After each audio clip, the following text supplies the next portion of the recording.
Hello, everyone, and welcome back to another episode of Raising the Curtain, a Bloomington Normal Theater podcast with Ashleigh Raylan. Today, I am very excited for our episode. We are here with some people from Nomad Theater's production of #Enough every 15 minutes. I've got three people here today, so I'm going to go ahead and let them introduce themselves and kind of a little bit about their theater background and their involvement with the show. So, Cristen, why don't we start with you since you're at the top of my screen? Hello, everybody. This is Cristen Monson. I am one of the co-founders of Nomad Theater, and I'm serving as a producer and a director in this production. And I got involved in theater from the very when I was in utero. Both my parents were theater performers and actors, so it's been in my family my whole life. So I can't imagine a time when I wasn't involved in creating theater. Perfect. And Cristen has previously been on an episode before. So if you listen about this time last year, we actually had Cristen and her co-founder Connie Blick on to talk about founding of Nomad Theater and all of these really cool projects that they have coming up. So make sure you go back and listen to that if you're not familiar with Nomad. Janet, let's jump down to you. Tell us a little bit about yourself. Thank you, Ashleigh. I'm thrilled to be here. I'm Janet Wilson. I am a professor of acting at Illinois State University in the School of Theater, Dance, and Film. And I will say that I had a friend send me an NPR story about this national playwriting competition of high school students. And then I was very excited after I read that article, and I thought of Cristen and Connie's company, Nomad Theater, as being a perfect place to produce it. In terms of my background with theater, I would say that my father was a musician, so the arts were always very valued and treasured in my family growing up. And I think as a child, I just started putting on plays, producing them, directing them, acting in them, which is what so many of our students say. It's just something you start doing as a child and you never stop. I So, absolutely agree with that.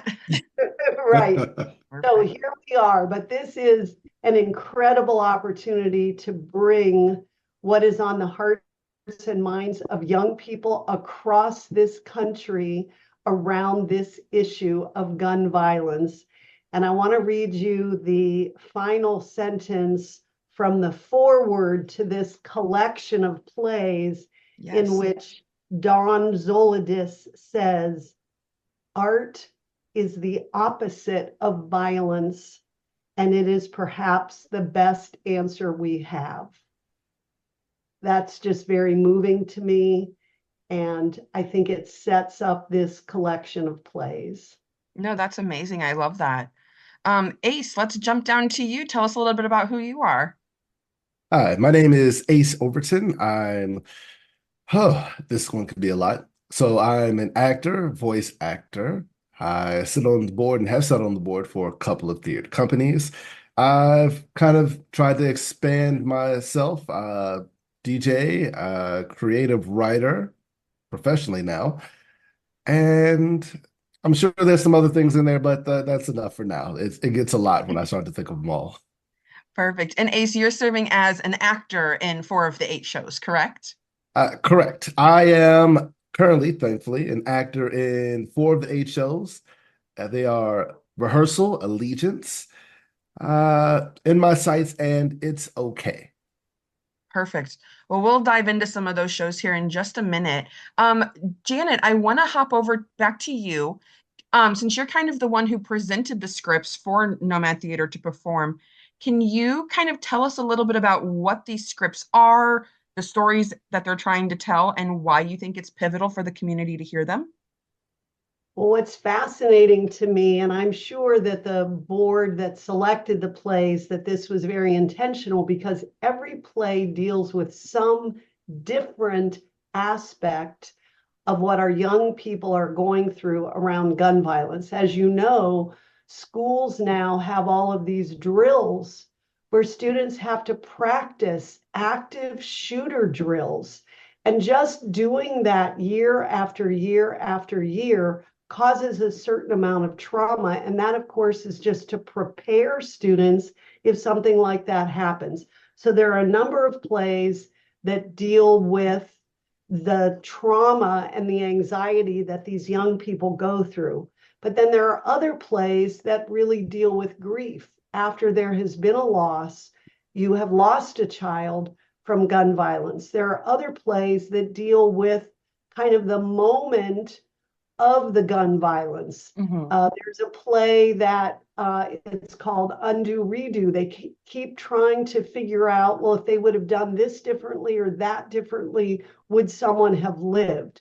There's a play in which one of the characters is a gun. So the playwright is giving voice to the gun and letting the gun speak, and the gun doesn't want to hurt anyone. So every single play kind of attacks the issue of gun violence from a very different angle and perspective. A play when two women are buying a gun, they think for their self-protection, but as we know, many times guns that are intended for self-protection end up getting turned on them, lose their lives. So every play comes at it from a different angle. And then you have this opening and closing and interludes that weave in and around every play that makes it into a cohesive evening. And then the other thing I'll just say is, because they're written by young people, there are a lot of young characters in the play throughout the evening, but there's also a diversity of characters in terms of race, class, gender, sexuality, all of that. So I think the plays really do represent the world or the communities in which we live today. And that's a really wonderful thing. Absolutely.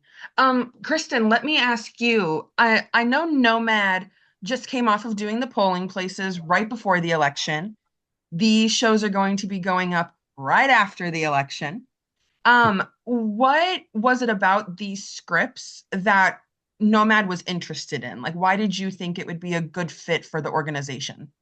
Sure. So most people know Nomad's mission is to produce site-specific theater. So like you mentioned, the polling place or the bar plays taking place in the setting in which the plays were written. And so this project is a little different. We created a subcategory for ourselves this season called detour projects. And so this is one of those, this is our first detour project where this specifically doesn't take place in the locations that the plays are written, so it doesn't fit the actual original intent of Nomad Theater, but we just felt that there are pieces that need to be heard or projects that need to be produced, like this project. Absolutely. That could serve as shorter pieces that could this is a reading, so these are not memorized. We literally will have maybe 3 or 4 rehearsals total when we get up next weekend to run these. So the detour aspect of this means we're not in a specific location and we're doing these very quickly to get something out. And all of the detours will be different types of theater. This just happens to be the first detour that we're taking on our journey. And the reason that we decided this was important enough to create a special category is because of all the things that Janet just mentioned. Because gun violence is an epidemic in this country, and we are in a very politically charged time now, especially post-election. Theater is political and has always been political. And so the way that we can now channel our energies into trying to make changes in our local communities, it makes this the perfect piece for Nomad to try to enact change and try to move people's hearts, or maybe even just move their logic by listening and having empathy for these stories and these characters. So we're hoping that people will come out and just listen, even if they don't have an opinion one way or another on what's happening with this epidemic. We hope that these plays will at least make them think a little bit more about what they could do to help make these changes. Can I add something in here? Of course. I know that technically these plays are certainly not set in a church because we are doing one performance at the Mennonite Church of Normal, which self-disclosure, that is my church. We're also doing the second performance on Saturday at 2 p.m. at the Unitarian Church. But I just wanted to mention that the Mennonites, along with Church of the Brethren, we are committed to nonviolence. So the setting of doing plays about gun violence in a Mennonite church that is committed to nonviolence, to me, it's a different kind of site specific in a way. Sure. It fits the theme of nonviolence. That's why I felt it was a really appropriate place to perform these particular plays. No, Janet, I think it's great that you mentioned that. I think one thing that we're seeing right now, I've been very vocal on my Facebook. I am not happy with the results of the election. I don't agree with them, but here we are, and there's nothing I can do about it at this point in time. But as Ace has worked with me before on religiously political shows, Kristen, I couldn't agree more with the fact of what you said of this is theater is political. It's an education tool. It is something that I don't want to say we do it to try and change people's minds, but we do it to try and make you think of yourself or the world a little bit differently. Ace, let me jump over to Mhm, you. We mhm. don't need to get into, super big details, but I do want to ask you if you could maybe pick two of the shows you're in, give us a little bit of a summary of what they're about. Um, I know Janet had mentioned that these are all written by young people. Do these all take place in a school setting? I know there's, shootings at concerts and everything like that. So if you could just give us a little bit of what the stories might be that we're hearing, that would be great. Of course. So for beginners, when I heard that these were all created by teenagers, when you see these shows, the pure concepts, even though they've been workshopped and professionals have worked on them, the original concept for these, as people that have all directed and realized you have to create a show from scratch, from your mind, the concept and point of view that these have come from blows my mind. Hmm. Just simply reading the premise. For example, one is a more traditional one that's probably a little bit closer to me as some person comes from a similar background as myself, grew up in the inner city, dealt and lived around gun violence their whole life, had it affect their life, called Allegiance, which is the second of the plays that are done, where I play what's called Older Nehemiah as my character.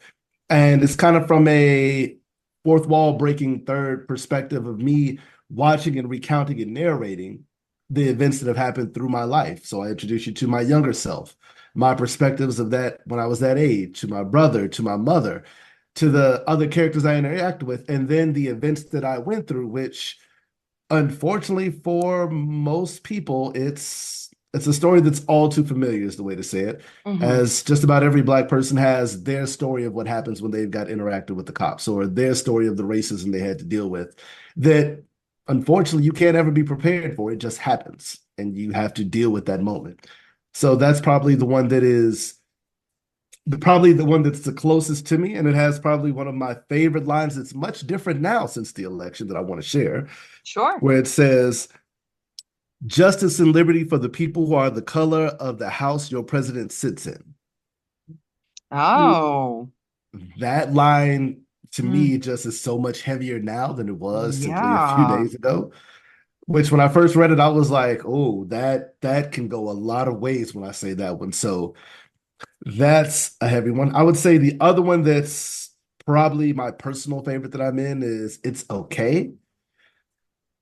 As a parent of a truly brilliant child that now is even has better grades than I've had when I was his age, as my mother has reminded me repeatedly. He's reaching junior high, he's going into high school. He's at that unfortunately prime age where up through high school and then college, this is a reality that they have to deal with. They just had an email I received about them doing a school shooter drill, and if I wanted to opt him out of it, which I thankfully made sure to inform him it was coming up to try to lessen the blow of it. sure. But I realized that while I said it, it was still like okay, that's going to happen, but I might as well have told him that we were having steak for dinner on Wednesday. It just didn't have the same impact that it had when it first was an issue. And this one is a mother talking about it and kind of living and reliving through the memories of that, and how it's one of those things that when it happens to you, it changes you. You can't be unchanged by gun violence. And so it's just watching somebody go through that journey of it. It is, I honestly can't look directly at the actors when they're doing it because it is just so moving and Mhm. it hits so hard for me as a parent, let alone as me just watching them go through these motions. The empathy is off the charts. So bring your tissues is the best way to warn my friends. I love I that.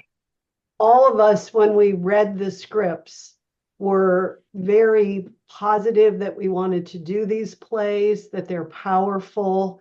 But when we got together with the actors at the night of the first audition, all of us as directors had this moment of, oh my God, like listening to actors reading these words.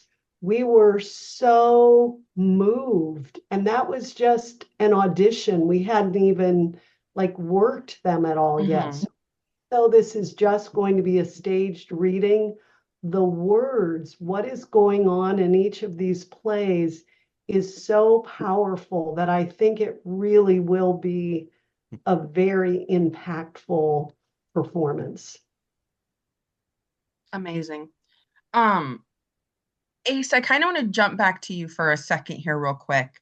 Mhm. Um, what you as a parent and as a person of color, what who do you think these shows are for? Do you think they're for everyone? Do you think they're for the parents, for the kids, for the victims? Who are these shows for?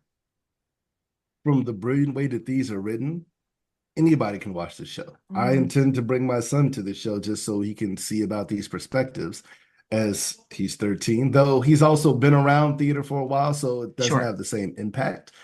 But I don't honestly think that there's even an age range on these shows. It is some sensitive matter. It's sure. talking about gun violence, so I would always take that with a grain of salt. But for anyone that's seen anything that's PG-13 and above, I feel this is the type of show that you need to see because, again, it's going to change you. Me just reading through these, just at auditions, when we were watching the auditions and watching other actors go up and perform the lines, we were moved just from the audition slides alone when we actually read through the entire thing. So the best way I can think about it is that even a small slice of one of these plays is going to move you. Now, how it'll move you and where it'll move you in the play might be different for every person, but Absolutely. there is something for every single person from the youngest child to the oldest gun advocate in the world. You can't not read these and hear these plays and not feel that there's something that you have to do. You're going to be moved to action. Perfect. And Thank you. Oh, I go ahead, would Janet. say I'm sorry. as a collective evening, to know that these were all written by high school students, it gives us, it's like taking the temperature of what these high school age students are feeling, what they're going through. And I think it is just such important information for adults, for political leaders to say, this is what we are doing to these young people by not solving this problem. And we're saying, yes, theater is political. The truth is, most people, whether you were on the right or whether you were on the left, most people do agree that there are sensible gun laws that is Yes. not moving somebody that wants to hunt and wants their rifle, or somebody that does say, I feel safer if I have a handgun in my nightstand next to my bed in case there's an intruder. These weapons that are like weapons of mass destruction, most people, like 80% of people, do not believe they should be sold to 18-year-olds. And No, yet we absolutely not. cannot seem to get movement in the House or the Senate to get these weapons taken away, and red flag laws. And the gun safety in terms of locking guns in cabinets. There are so many things that can be done. Some of these shooters take their parents' guns because they're not locked up. That there are many things we could be doing, and yet we are not doing it. Yeah. Cristen, let me ask you, obviously as one of the co-founders and as someone who is very involved in the theater community here in Bloomington Normal, as it is, we're luckily, I'll say this, we luckily live in a blue county in a blue state. But I'm curious, when Nomad was thinking about doing this and when Janet proposed it, was there any concern for you guys of like, how is the community going to react to this subject? For me, no, Okay. absolutely. I mean, I know you're absolutely right. And I think we are in a blue bubble. And I think this election kind of slaps you in the face to make you get out of your comfort zone and realize, oh Hmm. my God, like I really do live in a community that values the same things that I value, right? And so I think even more now, I think even though I think the people that are going to come to see this are probably in the same political mindset that we are, if it helps them with an idea of what to do next, Yeah. that's something, right? I don't think that we're going to get a bunch of, Second Amendment, diehards coming to see this to protest. I don't see that happening. But even if somebody sees one of these plays and says, "Oh, I have an idea of how I can now make a change or how I can phrase the conversation when talking with relatives Yes. who feel differently because this play made me think about something I didn't really think about. I'm going to use that play and use that argument if I'm going to speak to somebody who has a different a viewpoint, because I think what we tend to do is go, the problem is too big, nothing is going to change, nobody's listening, we're just in an echo chamber, nobody's, Hmm. no one's going to make any changes. But there are changes that are happening, and finding those ways to make the changes. Hopefully, we are going to be providing those resources at this production because we do have our McLean County Moms Demand Action chapter will be at both performances with information about how you can Nice. get involved with Everytown for Gun Safety and their mission. And then we'll also have some interactive dramaturgy in the lobby for you to interact with, a place to leave a message, a recorded message for local and state leaders so that you can express your opinion. And we're going to be sending those recordings, audio recordings on to local and state leaders to try to enact change. And then we also will have some just artistic ways that you can just write down what you feel, or maybe what one thing you can do after you leave the performance, even if it's tell a friend about this. Everything from that to donate money to write your own play. So I guess I have no fears and I have no reservations. I have only optimism that this can help the community. Amazing. So other than, Heartland's 10-minute play festival, Nomad is kind of the theater in the area that's really kind of specializing in these smaller productions. So I'm curious, what was your audition process like for this show? It was a typical audition. I mean, we put a call out. We specifically, well, because there are very diverse plays and one person cannot handle all of these in a reading format, we have several directors directing these pieces. So coordinating all of that and having the directors choose who would be in their plays was certainly an interesting and very I difficult bet. exercise and working around rehearsal schedules. But I mean, we had the actors come and read. We have actors from ninth graders in high school all the way to retired ministers in this production and everybody in between. So I think the process has been pretty similar. It's just been kind of like accelerated because it is a Sure. reading and because we have such a short amount of time. But I'm really, really pleased with, I get to sit in all the rehearsals and see what the directors are doing with their actors. And I mean, you're going to be seeing directors that you might not see a lot of directing from. Jennifer Rusk is directing one. Jason Vales is directing two pieces. Lemuel Island, who's also a professor at Illinois State University School of Theater, Dance, and Film, is directing. Janet, who is amazing. Kayla Pulliam Mendoza, myself, and then Jimmy Chrisman is taking those interludes and working with those. And so a great diverse group of directors with all experience levels, and the same thing for actors. Nomad prides itself on making theater convenient so that actors you might not usually see in a traditional 5-week rehearsal process have time to come and do something like this. So I think you'll see a lot of actors that you've never seen before and go, wow, why didn't I see them on stage more? They're really great. So I don't know if that answers your question, but no, yeah, absolutely. I'm always just curious when it comes to, I don't want to say non-traditional shows, but, not your come in, sing your 16 bars of music, do a cold read, and here's a dance choreography. So it's always interesting to me to hear the different processes of it, as well as when you have multiple directors vying for people. Right. And everybody always wants the same people, right? Of course. Janet, were you going to add something to that? I'm sorry. Well, just that having some high school age actors and then Joe Culpepper, who is a retired we love Joe, who attends the Mennonite Church of Normal. He's our oldest actor in the show, but having this mix of high school students, college students, adults, up to Joe is just a wonderful mix.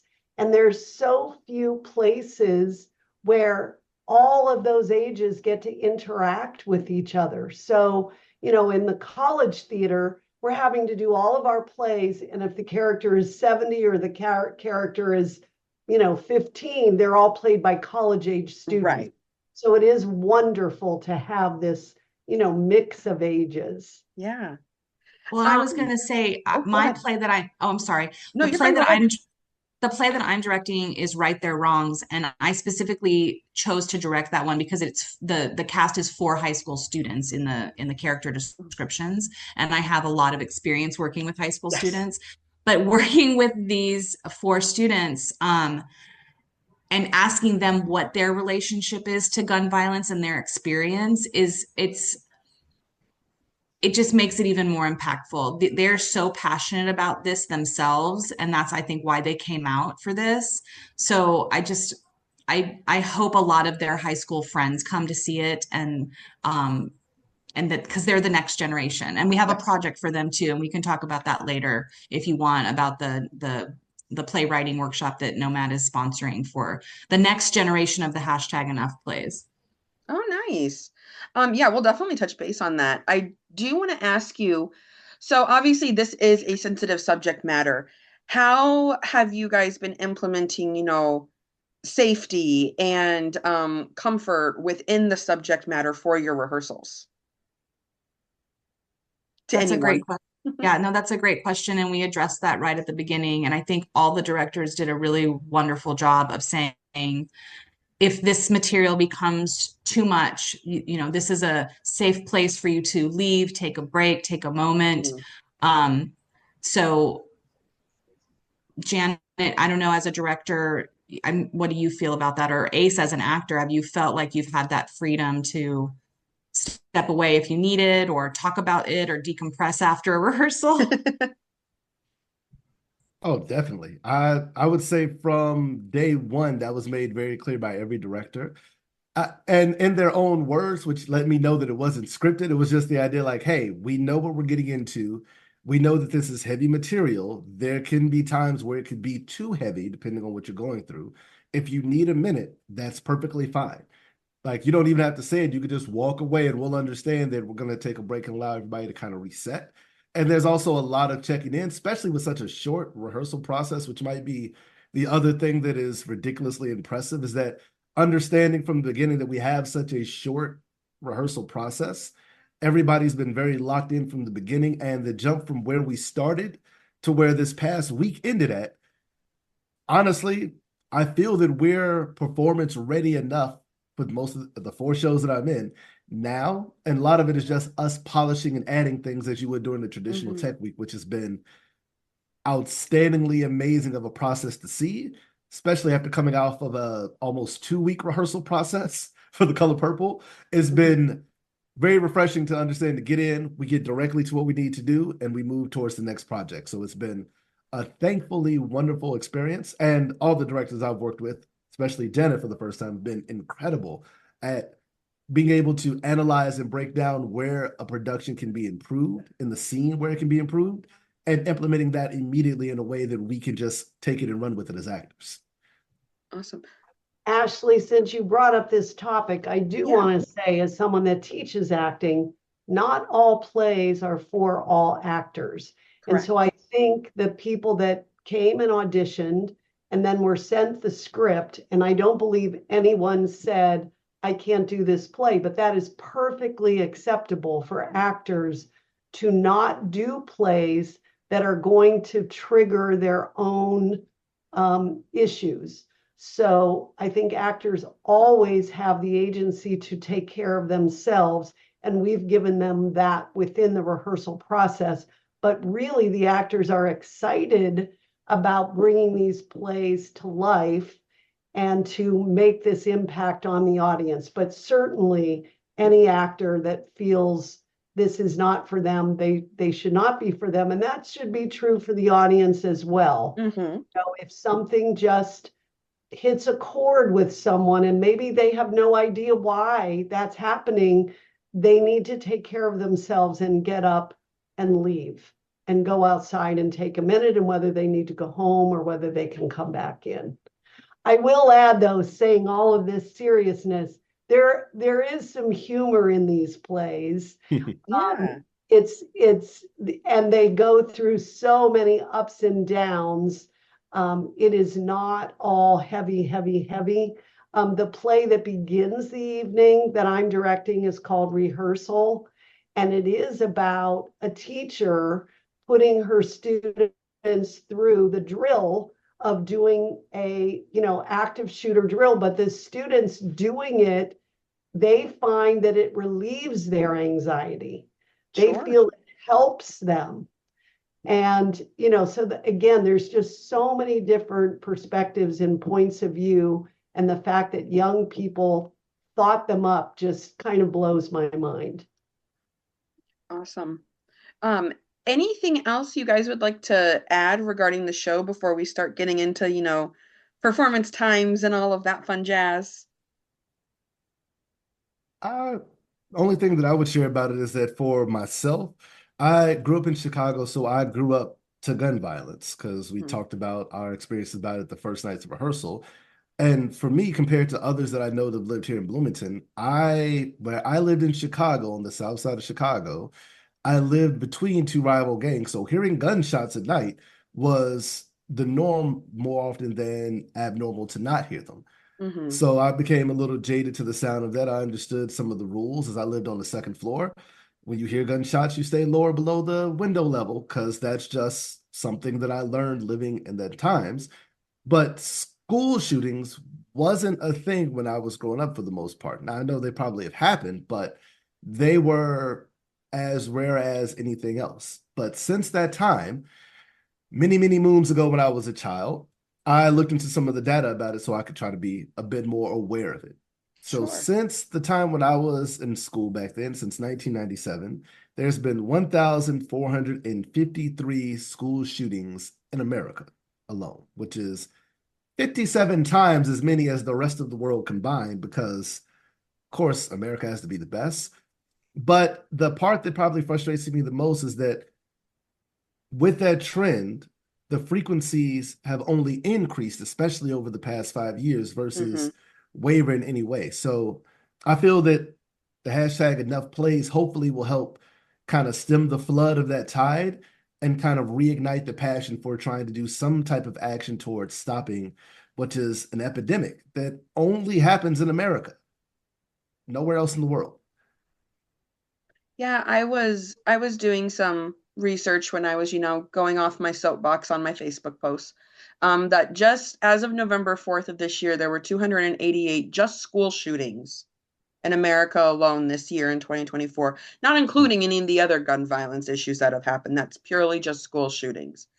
And well, that's a topic for a different day. But you make a really good point, Ashleigh, because one of the plays, the play I direct with the 4 high school students, one of the characters says, well, only one person died at our school at our shooting. So why would they listen to us when, you look at Parkland and 17 students died and nobody paid any attention or made any change, or Sandy Hook when first graders were killed and died. So even if one student is killed in a high school shooting incident, it's become like that's not even on our radar anymore, right? It has to be this mass casualty event for us to go through the news cycle, which brings me to another one of Janet's plays, where the news and the media are also contributing to this negative, sensationalism of what's happening, but not in a productive way. So it just all ties together really, really well. Yeah. Janet, anything you'd like to add as well? No, it's just, it is an epidemic. And, back to that quote about art is the opposite of violence. And I think as artists, we kind of can't help ourselves. We just want to make art as our offering to the community to say, look at this, listen to this. Yeah, absolutely. I couldn't agree more. So again, before we get into the details of this particular performance, Cristen, do you want to share a little bit about a couple of Nomad's upcoming projects? Sure. So the one project I just mentioned about the free playwriting workshop, that is open to students 13 to 19. They have to be 19 before April 2025. And what we're going to be doing is hosting Zoom online sessions with local playwright and author Pamela Morgan, and she's going to help students create their own 10-minute play dealing with gun violence. And then the hope is that these students will then enter these plays into the national competition. And then we're hoping to have some sort of program where any students who decide to actually finish their plays, that we can somehow do a reading of those, even if they don't submit them, so that we can hear from our local students and what their thoughts are. So that is free, and you can find that information on our website. And then our next Nomad Back to Our Main season comes up in February, which is By the Fireside, and those will be performed at the Davis Lodge out by Lake Bloomington in a cozy cabin by a fire. And we are in the process of the final selections. Those will be one acts. So we're imagining 2 30 to 40 minute one acts that take place in the cozy cabin by the lake. So the committee has elevated the top scoring plays from our submissions, and we'll be choosing those pretty soon as well. Perfect. All right. So let's get into #enough. Where can we see it? Janet kind of already mentioned, but where can we see it? When can we see it? Is there a cost? Anything like that? Yeah, so Friday, November 15th, we're at the Mennonite Church of Normal, as Janet said, and the show is at 7:30 in the evening. It is a pay what you can, and 50% of the money that we raise will go back to our local chapter of Moms Demand Action Everytown for Gun Violence group. So we hope that people will pay what they can and pay what, knowing that that's going to be helping out our local community. Then our second show is a matinee at 2:00 at the Unitarian Church in Bloomington, and same pay what you can. You can reserve your ticket and go ahead and donate and pay online if you want by going to our website. But you can just show up. You don't have to pay anything if you can't. So we want to make it accessible to anybody who wants to come and hear these words. Perfect. What's the runtime of the shows? That's a really good question, Ashleigh. We don't really know yet.